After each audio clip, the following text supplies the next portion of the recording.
દહેજમાં આવેલ યુપીએલ બાર કંપની પર સ્થાનિકોના ટોળે ટોળા જોવા મળ્યા. મહત્વના સમાચાર મળી રહ્યા છે દહેજ ઔદ્યોગિક વસાહતમાંથી.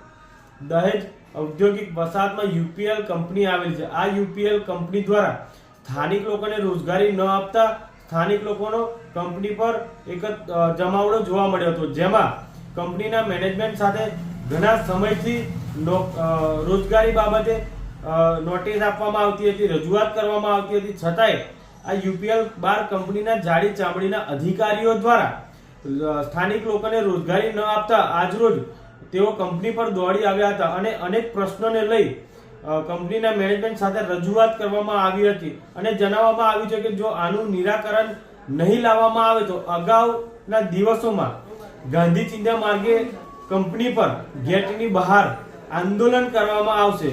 તો હવે જોવું એ રહ્યું કે યુપીએલ કંપની દ્વારા સ્થાનિક લોકોને રોજગારી આપવામાં આવે છે કે કેમ, કે પછી જાડી ચામડીના અધિકારીઓ દ્વારા કોઈ પણ નિરાકરણ નહીં આવે તો ગામજનો દ્વારા આગળ કહી શકાય ને કે હાઈકોર્ટના પણ દરવાજા ખટખટાવવાની તૈયારી હવે બતાવી રહ્યા છે.